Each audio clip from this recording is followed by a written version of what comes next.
Welcome back to Nothing Personal, Hour 2. It is Thursday, July 24th, 2025. And you know very well what Thursday means. It means we've got a guest. And today, as you'd imagine, we are 1 week away from Major League Baseball's trade deadline.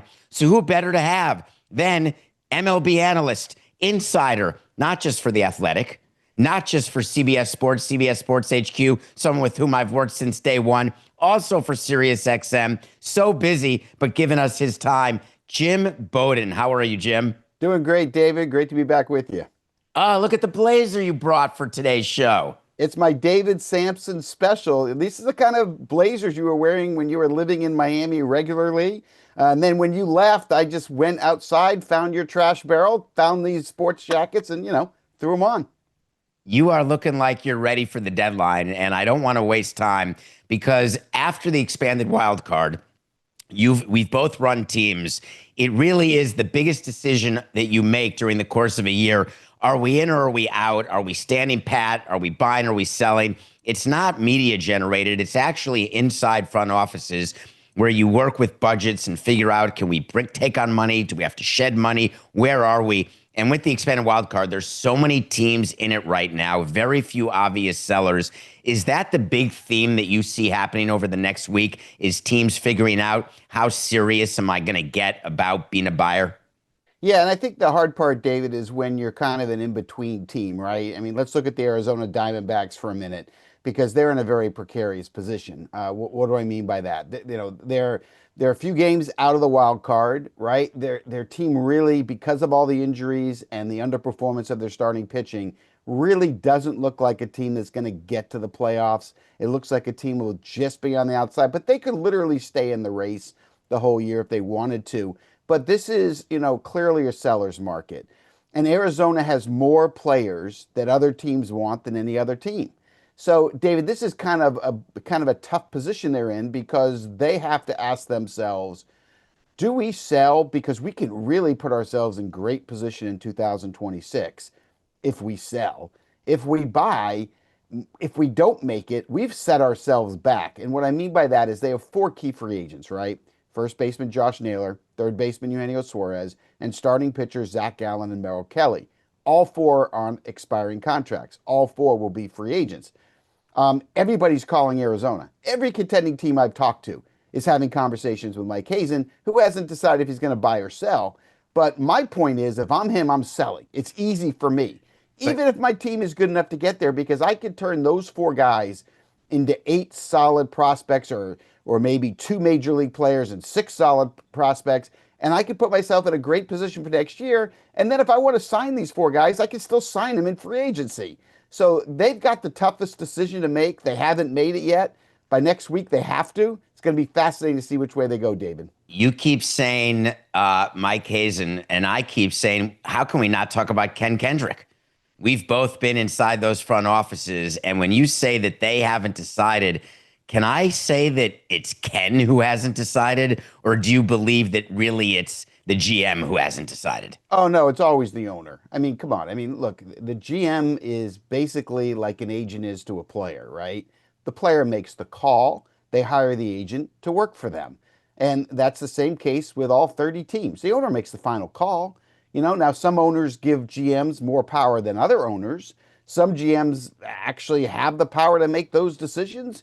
But for the most part, usually the GM is bringing the information back to the owner, and the owner's going to make the final call, period. I mean, that's I've had arguments, Jim, with my GM. When I thought we were in, he thought we were out. I thought we were out. He thought we were in. Tell me about the argument you would have, because obviously you are one of the best GMs who ever was. Tell me, how would you have the argument with Kenny Kendrick right now? Because I don't see it as an argument. Kenny may be delusional, but the Diamondbacks are not going to make the playoffs this year, and they've got these assets. It's irresponsible for them not to sell. How are you making the argument? Because maybe Hazen wants to buy. Yeah, I mean, I think you have to look at the GM's job like a lawyer, right? I think you have to equip the owner with all the information and all the options, give you a recommendation of what you think the owner should do and why, And at the end of the day, respect the decision they have. Now, I would argue, like in this case, if Ken Kendrick wanted to go buy, in other words, if he thinks that Mike Hazen should go try to trade for two relievers and let's try to win, I would probably push back just because I would say, look, I want to show you the return I can get. I've already had these offers for these four players, right? We're going to get Corbin Burns back next year at the end of the year when he comes back from Tommy John surgery. We have the money in free agency to go get two of these four guys back. Like Merrill Kelly wants to be here. Eugenio Suarez wants to be here. It's realistic to say we can bring them back. Maybe not Naylor and Gallen, but the other two. And I would say our position for next year is going to be so much stronger if we trade him now. And I don't mean just next year. I mean the next 3 years. And I think this is a unique opportunity. And then I would say, look, Ken, if there were more sellers, if it wasn't just us in Baltimore, like if Washington had something to trade or the White Sox did or the Rockies did, we might not be having this conversation. But the way the market has developed, the way our team looks right now, to me, it's a no-brainer. But if Ken at the end of the day said, Jim, I respect you, I see your viewpoint, but I'm X years old, I want to try to win now. Then I go back to the drawing board and I'll go do what the owner wants because that's who I work for. Remember what the Yankees did with Chapman. I remember being in the game and watching it. They traded Chapman. I want to say it was 2016 when they were out of it. They traded him to the Cubs. He was a pending free agent. They got assets, and then they signed him back. Do I have my facts wrong, or is that what happened with Chapman? No, I absolutely remember that happening with Chapman for sure. And I think it's something that teams can do, and should consider. I mean, I think you have to be realistic on where your team is and where it's going and all the options of how you can get better short and long term, and then make that call. For most GMs right now, I think the call is easy. There's not a lot of Arizonas, in my opinion, that's in the middle right now. I think it's all. What about the pretty Twins, close. though? Aren't the Yeah, Twins sort of in that position? Twins are sellers for me. I mean, I don't think they should debate anything. I think that they should shop Griffin Jacks and Johan Duran, and if anybody wants to take on some money on the Correa contract, I'm open to that. You can't trade Buxton; he's got a no trade. I wouldn't trade Joe Ryan. He's part of the solution, not part of the problem. But you got some free agents like Chris Paddock. So for me, the Twins are sellers. Look, I'm not buying anybody in the AL Central not named the Detroit Tigers. I don't think the rest of those teams are getting into the playoffs. I don't think they're good enough. I think you're going to see the three teams in the AL East get in, and you're going to see the two teams or maybe three teams in the West get in because Texas is getting hot. And I think if I'm Texas, I'm buyers. So for me, the Central, whether you want to argue the Royals or the Guardians or the Twins, for me, David, they all should be sellers.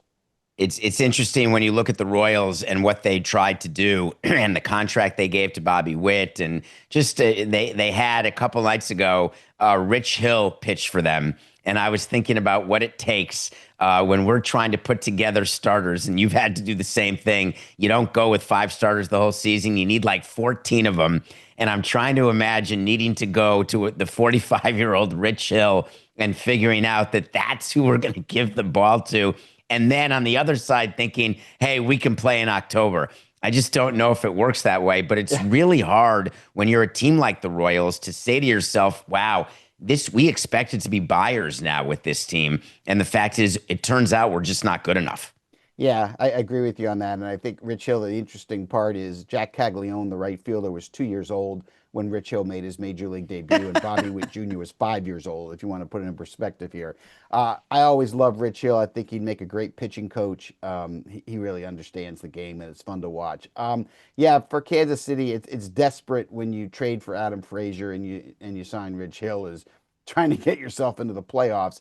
I think what they should be doing is they should be selling. Seth Lugo would be one of the better starting pitchers traded this deadline, especially with Zach Gallen not pitching well, Sandy Alcantara not looking like he was a few years ago when he won the Cy Young. I think they could get a strong return for Lugo. So again, I put the Royals right there with the Twins and the Guardians. I mean, it should be sell, Mortimer, sell. Oh, God, a Trading Places reference. Did you say that your postseason you had 2 teams in the AL East or 3 teams? I thought you said 3 teams 3 teams in what? making the playoffs from the AL East. How many Yeah, I've got 3 teams getting in. Yeah. Yeah, because we have the Red Sox, you have the Blue Jays, you have the Yankees. That's correct. I got all 3 getting in, and no one in the Central except the Tigers. and So then with two in those the three, West. So it'll be the Astros and either the Mariners or the Rangers, but don't count the Rangers out yet. They haven't hit all year and they can outpitch the other teams in that division. So don't count them out.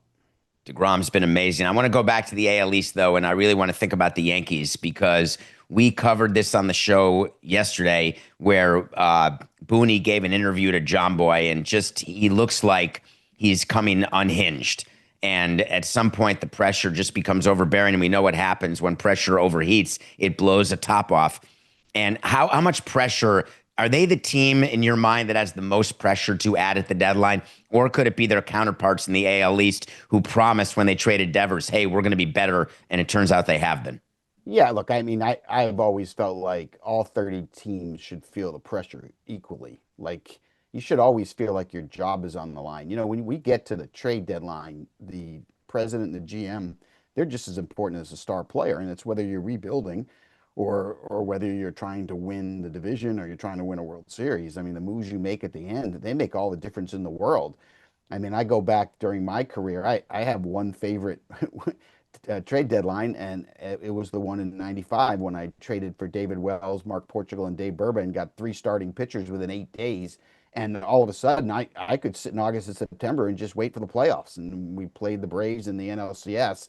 But, you know, you got to do your damage because a GM and a president, you know, I don't care what you do in August and September. You're going to do nothing different. You're not going to impact your baseball team at all. You might as well build for next year, right? You can enjoy the games and you can be looking at your player development department and you can go look at your prospects. You can watch your major league team and, you know, fill the injuries when they happen, but you can't make your team better outside of a released player. So you got to do your job right here, right now, and you better feel the pressure. Now, to your point, you know, if you're running the New York Yankees or the Los Angeles Dodgers or New York Mets or the Philadelphia Phillies, you know, you're going to feel the pressure of a major market always because the expectations isn't to win the division, it's to win a World Series. And anything short of that, all your fans want you fired. So, you know, you sit there and go slow, be calm. You know, if you're the Yankees, we know what they need.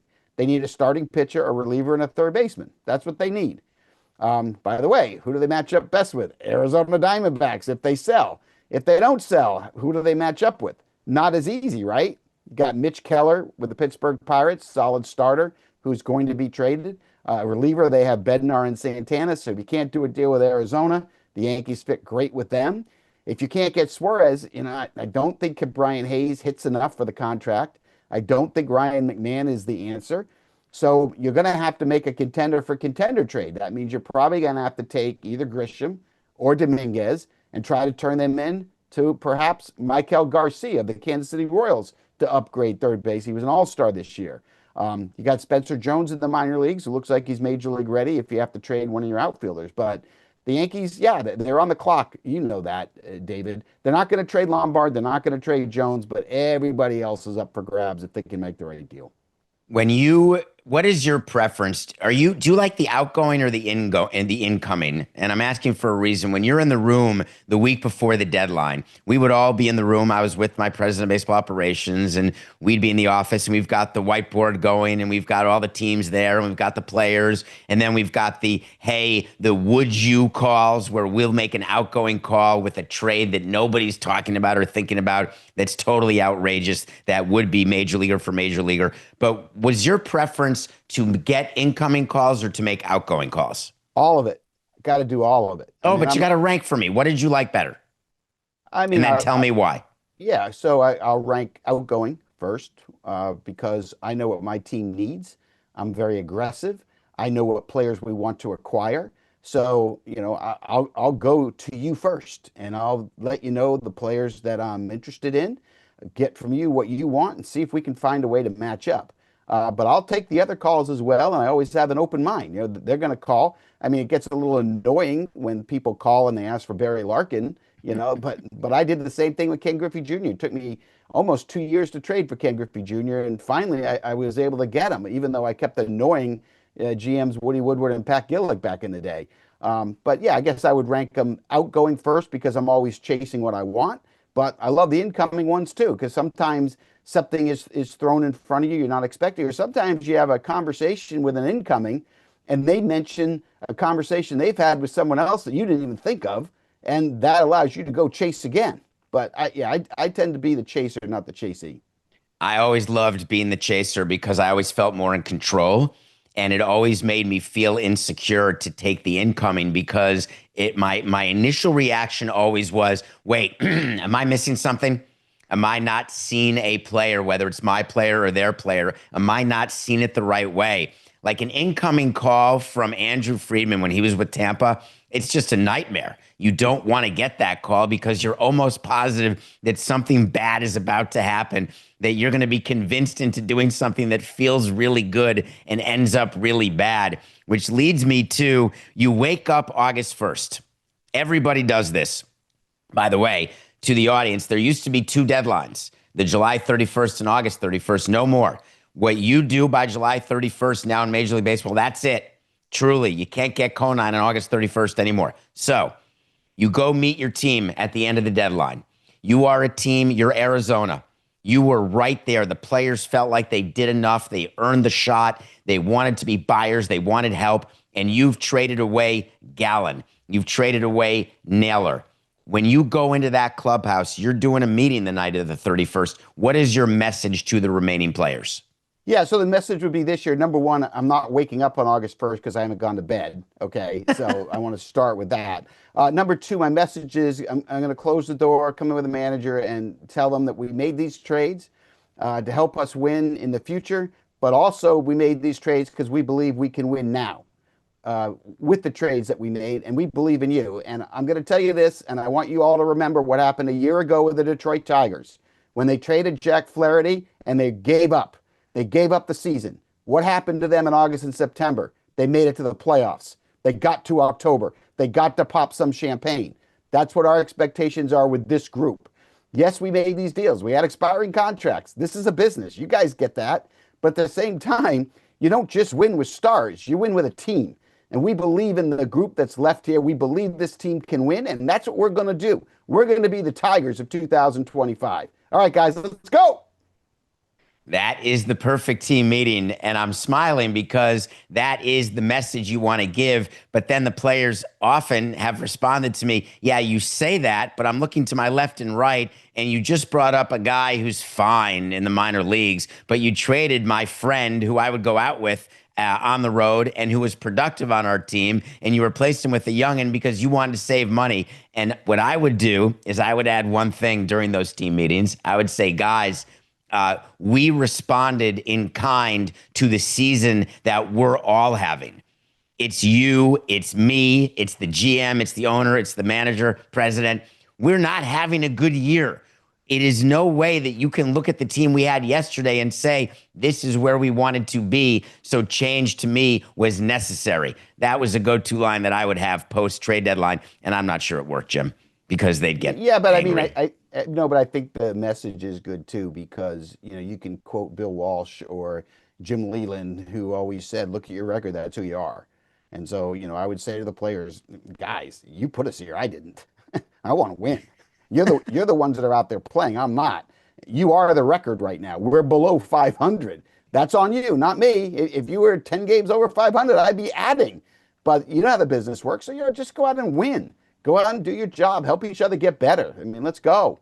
You guys were so good in November and December when we put this team together. Everything was going great, and you screwed it up once we started playing games. Yeah, I've dropped that line too. I want to go to the NL East.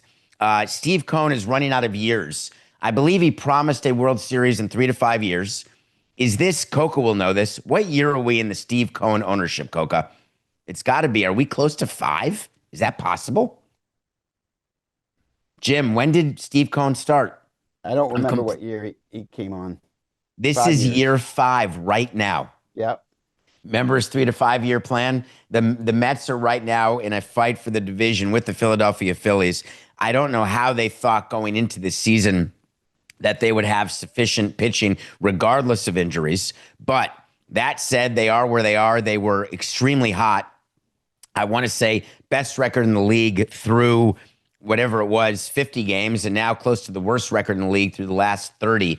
What are you doing if you are David Stearns with the New York Mets? I'm adding relievers. I'm building up the bullpen at the trade deadline. Look, I think you're going to see a good second half from Kodai Senga and Sean Manaea once they get their legs and arms under them. Add that with the all-star David Peterson, and the rotation is better than what we all expected it was going to be. But the bullpen has been an issue. We got to fix that. I'd also like to get a center fielder at the trade deadline as well.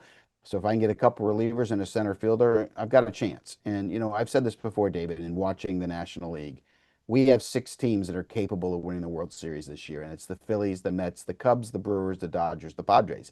They're the 6 best teams, and I don't think anyone else besides those 6 are getting to the playoffs, to be honest. But when you look at all of these teams in a short series, and any of them can run the table. I mean, if Senga and Manaea and Peterson pitch to their best, yeah, they've got the hitters at the top of the lineup to score enough and win the low-scoring games. The Phillies have enough starting pitcher with Wheeler and Sanchez and Suarez to do the same. The Brewers have 3 number 1 starters now in Peralta, Mizorowski, and Woodruff. The Cubs can bang and play defense enough to get there. Dodgers just have to get healthy. And the Padres need a couple of bats at the deadline, but all 6 teams have a shot. And that, to me, is going to amount to a very exciting postseason. If you are the Mets, though, and you are thinking about adding relievers, what is your view of trading for closers and having them not close? That was Yeah, something I'm that all we for did a lot I'm of all for it. thinking about. You like Yeah, that? yeah, I'm absolutely fine with it. My favorite year in baseball was in 1990 when we won a World Series with Myers, Dibble, and Charlton. We had 3 closers. I remember covering the Kansas City Royals World Championship when they had those 4 relievers that beat everybody. I remember in the strike-shortened season when Montreal Expos had the best record in baseball. They did it because they had 4 relievers at the back end that were just dominating the sport, and Wetland and Rojas and Shaw and Scott. Big believer in building your bullpen as big as you possibly can. I think it's a difference maker. I think it's what you need to do. I need guys that want to win first and worry about the role second. I never wanted players. I wanted human beings because you win with human beings. You don't win with players. We can go scout these guys and, oh, this guy's got a great fastball and a great breaking ball, and oh, he's got poise and a delivery. Yeah, but if he's not a competitor and he doesn't put team first, I may not win with that guy. I want guys that want to win, period. And I want guys that don't care about their role. They care about winning first. That's what I want. That's why when the Dodgers went and signed all those relievers in the offseason, the Kirby Yates, who was one of the best closers last year in the American League, and Tanner Scott, they brought in all these. I was all for it. As long as the players buy in, it's fine. So you got to do your homework. Like, I'm not making the trade for Johan Duran of the Twins or Raciel Iglesias of the Braves or Ryan Helsley of the Cardinals or Felix Bautista of the Orioles at this trade deadline without having done my homework. I mean, someone's got to get to the brain to ask them, hey, if you were traded, would you accept the role if it was the 7th inning or the 8th inning? Because, the team that has interest in you, has a closer. Would you be okay with that? And if the guy sat there and said, no, I'm not, I'm closing. That's what I do. That's my role. I don't want that guy. I don't care how good he is. Like Eduardo Rodriguez, when There he, you go. or the Hashtag boom. or Yep. Crochet, who said, "Hey, you either sign me to an extension, but don't put me in the bullpen." I never liked building a bullpen during the offseason, and I made the mistake many, many times. But I always liked building it during the season because then you could take advantage of who's hot and try to add them. Because I think, you signed Tanner Scott to the deal the Dodgers did. It's just showing their financial muscle and their financial might. And whether he is actually going to be helpful to them down the stretch remains to be seen on the injured list right now. But trade deadline bullpen acquisition, to me, is Yeah. what separates front office greatness from not greatness. So we only have a minute left. I want to end on a note here, sort of negative. I'm sorry. Which front office is on the hottest seat if they don't do it, that you think there's going to be a change at GM level? It's a great question because I think it's very clear, and it's a friend of mine, Mike Elias of the Baltimore Orioles. I think he has to have a good deadline. He's a selling team. He has a lot to sell. Ryan O'Hearn, Cedric Mullins, Charlie Morton. I mean, he's got a group to sell. His job's on the line. He doesn't have to win in the second half of the year, but he has to collect players at this deadline. He's got too much to trade. It's a seller's market. There's not a lot of teams selling, and especially if Arizona doesn't sell, Baltimore will end up being the headliner. Mike Elias has to get it done. Now, keep in mind, Mike Elias has been one of the best drafters we've seen over the last 10 years. He is really good at drafting. He just hasn't been able to put together a world championship caliber club. He's put together, playoff teams for sure, but he has never been able to get over the top. But this is a time where he's got to take advantage of where he is, David. So I think he's got the most pressure. I think Perry Manassian of the Angels has pressure under him as well, but I think Elias has the most. Well, if you want to follow the trade deadline, we got a week to go. Jim Bowden, there's no one better. I can't believe we're out of time, but we are. MLB analyst. You got to subscribe to The Athletic. Check them out on CBS Sports HQ, where sometimes we actually perform together. Also, SiriusXM with a great set of guests. But we got you, Jim, and we thank you. 7 days to go. I know you're not going to sleep much, but we will look for information from you that then we can comment on nothing personal. Appreciate your time, Jim. Thank you. Thanks, David. Great to be back with you.